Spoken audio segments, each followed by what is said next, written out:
seems like this year has really been so good for you. Would you like to share with us some of your accomplishments? Yeah, sure. This year has really been, I would say, good for me. I've had several accomplishments, and the latest is Fruiti-Cycle, which I'm really proud to say and happy to say that I'm the brainchild.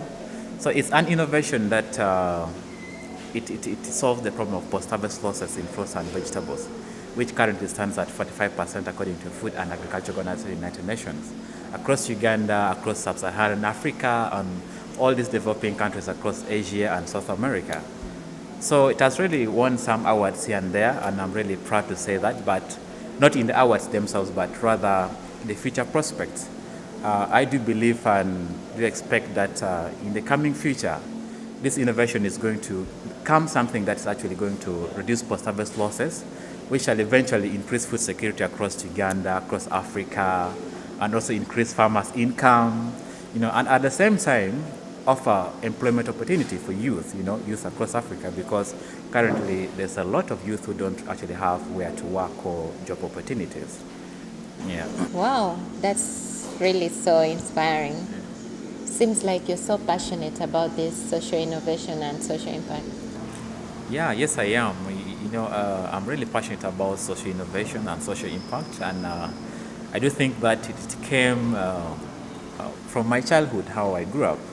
I was born from Gulu District in 1989. It was during this time of insurgency between Lord Resistance Army rebels and then the Uganda government. So imagine almost 2 million people were displaced in IDP camps. And I and my siblings and my mom were actually one of these people who actually stayed in these IDP camps. So imagine living in these communities with constant terror of being abducted, as a child, and you can't imagine a future beyond that environment. No schools, you're just running around, and the place is just so. And it was really hard to live in such an environment. So my turning point was the time when I was able to go to the urban area, to Gulu town actually, where I started my primary school.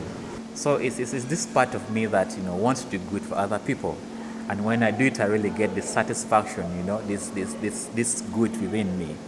Yeah. So that inner drive allowed me not only to excel in class, but also made me very curious about the environment around me, and that actually. When I finished my primary school, I was actually the best 10 in the class, and I was really happy about it. I got several awards, bed sheets and books and pens, and it was really something inspiring and very exciting and motivating. Yeah, so I got admitted for my secondary school at Leibi College, actually one of the best schools in northern Uganda. Yeah, so it was really fun for the start, but as time went on, it became hard, raising school fees. My mom would actually spend a lot of time in the farm to raise some money to support us. So much as we would actually go back to visit her during the holidays, we would help in the garden, help her in the farm, or sometimes even selling this produce in the market. And during the third term holidays, I and my brother would actually lay some bricks so that we could sell and get some more money that would actually allow us to sell it get enough money to pay us for about a whole year. Yeah, so this hard work actually, continued within me, and when I finished, I was actually one of the best 10 students in the district, and I got admitted to Chambogo College for my A-level. So it was actually my first time to come to Kampala City, and it was like, wow, Yeah. So how was it in the city for the first time? Well, it was quite interesting, and at the same time, scary. You're seeing a very long line of cars. There are so many that are crossing, and it's very hard to cross the streets. But it was really very exciting for the first time, and seeing all these tall buildings and seeing so many people. But anyway, when I joined Chambo college school, it was really a very different environment. Being in this environment with a diversity of students from different cultural backgrounds, from different schools, but at the same time you're in this same school, and all your goal is just to get the best out of it. Yeah, so when I completed, I got 23 points out of 25 It was really very good for me because I got an A in math, an A in also physics, and an A in technical drawing. So the 23 points got me a government scholarship to study architecture at Makerere University. So it was really like, yeah, Makerere University, the best university in Africa or something like that. Yeah, so I was really excited. But the 5 years at Makerere University, it was really long and intense. Yeah, but still that inner drive of hard work and compassion and all this, it still made me to do a lot of projects, more especially outside projects, which not only exposed me intellectually, but at the same time, it built my confidence, in social impact and social innovation, to think about solutions and designs that can actually impact the society, the communities. Yeah, so in 2013, I participated in an international design competition. It's called Berkeley Prize, where I won travel fellowship. I was one of the 5 students who were selected across the globe for the awards. I was really very excited, and also my first time to actually travel outside Uganda to Eastern Europe. So it was really like, yeah. So when I returned back, I was really, very, very excited and very energized. That energy, that optimism. So from that point, I would actually engage myself in several projects and several competitions. And one of them that I also did is Tubes design competition, which was organized by government of Belgium and government of Uganda, Ministry of Education, where we were supposed to refurbish a building, a polytechnic school in Lira for student teachers who teach technical students actually. Yeah, so when I won that project, it also inspired me to actually participate in another challenge, which is CampTech Hackathon. It happens every year in Mbara University, so it was the second CampTech. What does that really? What does it do? What does it deal in? So CampTech, they bring a diversity of innovators.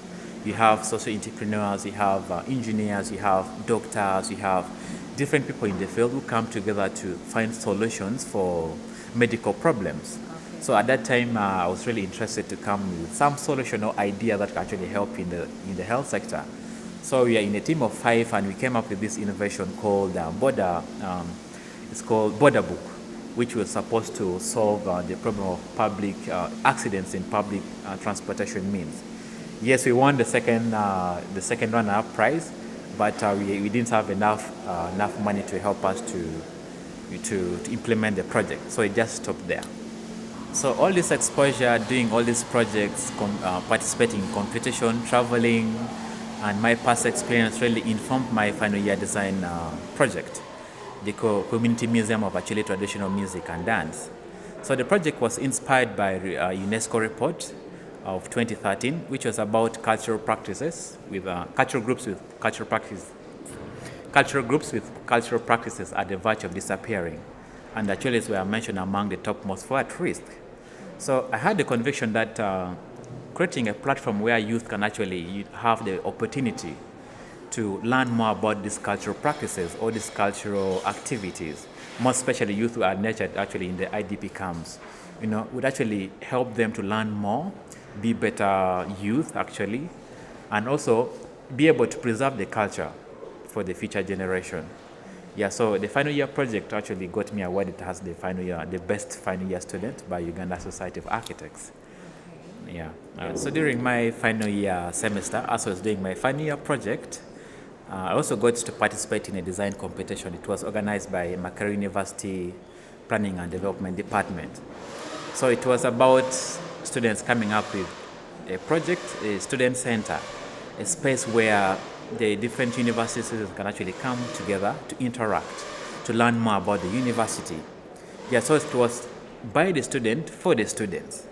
Yeah, so the project was, my project was selected among the best, actually the best project, and was commissioned, I was commissioned to design this project, which is actually going to be implemented, and actually got so excited about it. Because imagine just after finishing your university and you get to do this very big project, your first employment, and it's really a very big project, and you've been entrusted to do this project. So I was really very excited about it. And as I was doing the project, it was also at the same time when the idea of Fruiti-Cycle actually came up. Yes, Fruiti-Cycle. How has your experience shaped Fruiti-Cycle? So it has really been this experience of growing up, experiencing these social challenges, helping my mother in the garden, sometimes selling this produce, and also my exposure, trying to do all these projects and traveling around, and realizing that this challenge is actually not within my local community. It's actually across Uganda and almost across Africa and other parts of the world, and my innovative mind that I actually do believe that I can actually create a solution to this problem. So it has been all these three part of experience that's actually shaped Fruiti-Cycle to what it is right now. Yeah, so like I already said before, we are solving the problem of post-harvest losses in fruits and vegetables, which is actually about 50% according to Food and Agriculture Organization of the United Nations. So, how does your innovation solve the problem of post-harvest losses in fruits and vegetables? Well, before I talk about how it really solves the problem, we did a need finding study. We went to Fruiti District, we went to Gulu District, and we talked to about 30 farmers. So the challenge that we found out is that the post-harvest losses starts right from the moment they harvest their produce. Imagine you have your tomatoes. So right from the moment you pick them from the garden, the clock starts ticking. The life of the vegetable actually starts reducing. Yeah. So then the losses starts right from that moment. So the second problem is also poor means of packaging when they're transporting this produce to the market. Most of the times they use wooden box to pack these tomatoes. So as they're transporting them in the market, they are piled on top of one another. So there's a lot of mechanical damages that happen. So by the time it reaches the market, there's a lot of these mechanical damages, or the tomatoes get bruises.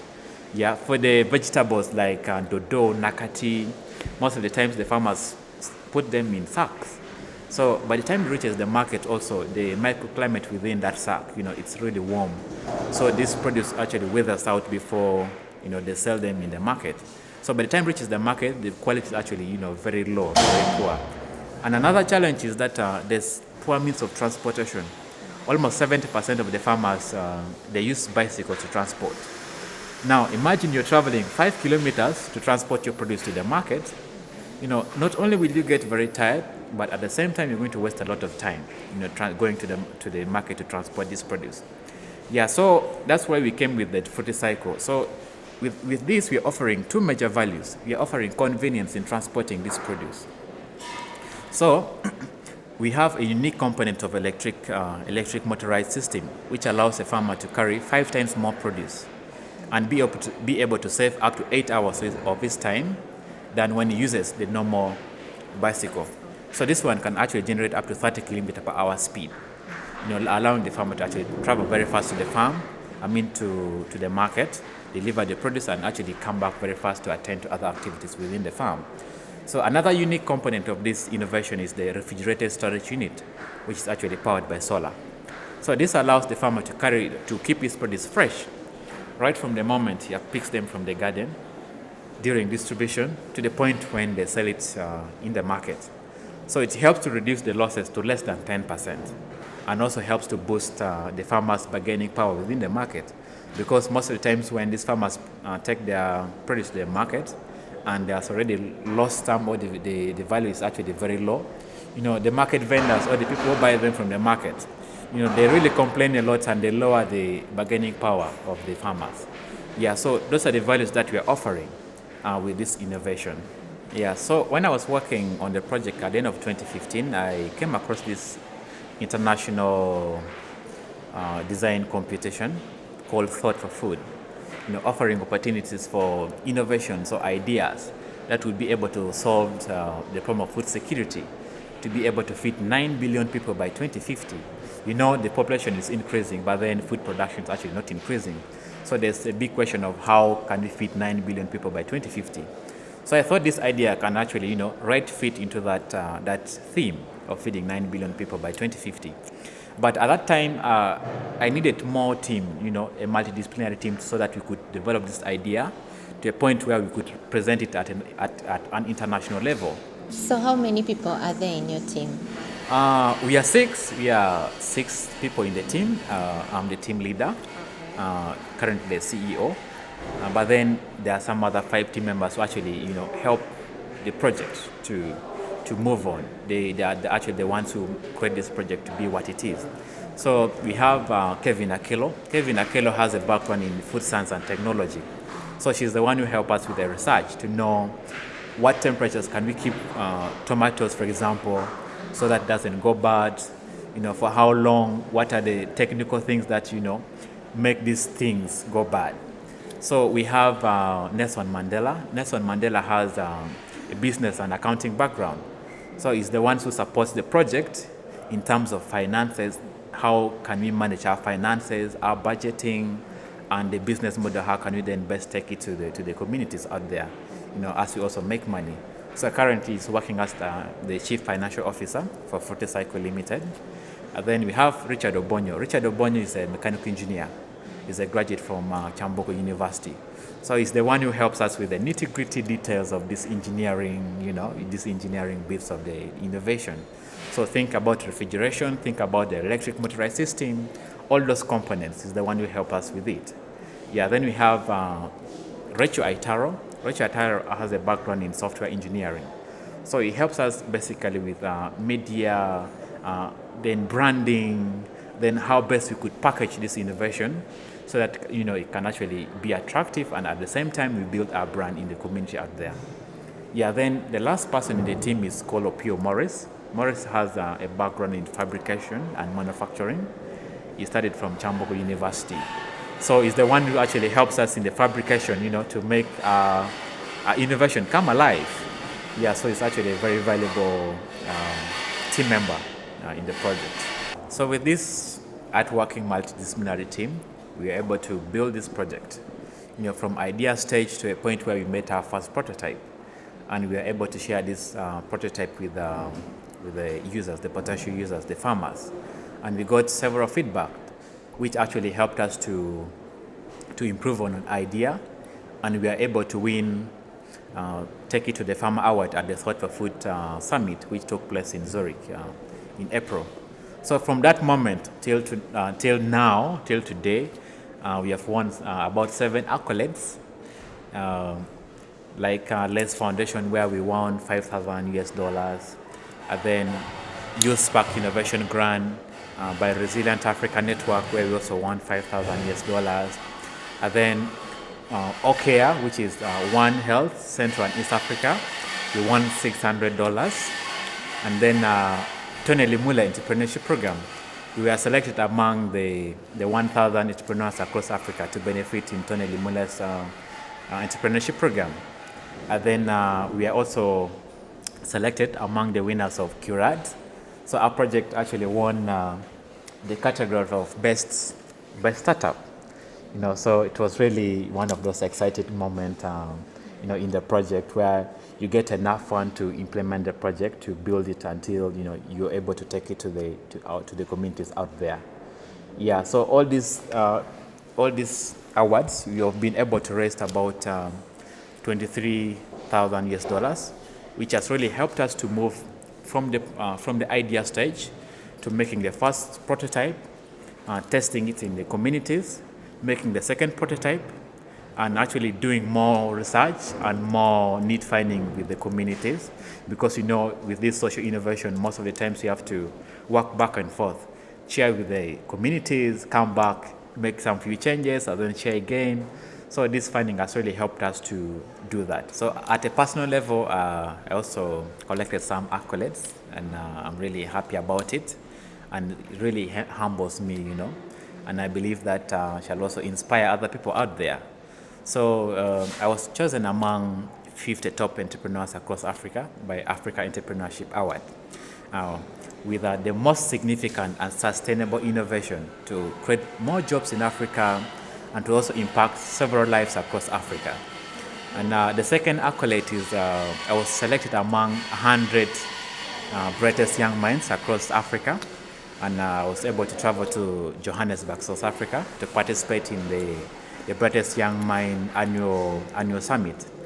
And then I was also selected among the 250 young global youth by UNCTAD, United Nations Conference on Trade and Development. It was for the first ever Conference on Trade and Development where they invited youth to participate in it. So I was among the 250 youth selected across the globe to participate in that summit. In May this year, when Tony Limule, one of the Nigeria's billionaires, when he came to Uganda, he selected 30 entrepreneurs who are actually benefiting from his program, the Tony Limule Entrepreneurship Program. So he selected 30 entrepreneurs across Uganda to meet President Museveni. And I was one of the 30 entrepreneurs who went there, and we were able to interact with the president and share some insights how entrepreneurs across Uganda, can actually help to create more jobs and also create a more food secure country for the rest of the population. What challenges have you faced so far, and what have you done to go about it? Okay, so we faced several challenges. The first challenge was actually starting. Most of the times when you come up with an idea or you have some idea in your head, it's really very hard to start because you always have the excuse. Maybe we don't have money, we don't have A, B, C, D, so many excuses. Oh, I'm so busy. But the first overcoming that first challenge was going ahead to start something. So I went ahead to start sketching something, building it up until when we created a team and we were able to, to move away from or move on from the idea to having something that is tangible. So, and the second challenge that we faced was, negative feedback or negative mindset from people. Because you share your idea with people and they tell you, you know what, this thing cannot be done. First of all, you don't have the money, you don't have the resources, or this thing has already been done before, you cannot do it, or you cannot compete with all these international people out there. You're just, somewhere in Uganda. So all these mindsets, we had to overcome them. But all we did was to believe in ourselves, believe in the idea, and that really helped us to move on. Every step we took was really in the belief of the idea that someday it's going to have something, or someday it's going to become something that's going to help out people. So how do you see Fruiti-Cycle in 10 years' time? Like I said, in 2017, after launch of this innovation in the market, I believe that in the next 2-3 years, we shall be able to scale the use of this innovation, across East Africa. In the next 5 to 10 years, we shall be able to scale it across the entire Africa, across Asia, and across South America, where they're also facing a lot of challenge with post-harvest handling of their fruits and vegetables. Yeah, so by that time, I believe that we shall have, our company shall grow to become a Pan-African company, employing more youth, increasing food security across the globe, and improving the livelihood of over almost 1 billion people across the globe. Yeah, so that's where I see Fruiti-Cycle in the next 10 years. I know the journey is really a long one, and I know each and every step matters, and most importantly, teamwork. Because without teamwork, you can't do anything. And as the CEO, I really stays humble, to learn from each and every step, each and every challenge, and each and every mistake that we get along, so that, we grow Fruiti-Cycle to be the company that it ought to be, to have the social impact that it ought to have in the communities out there.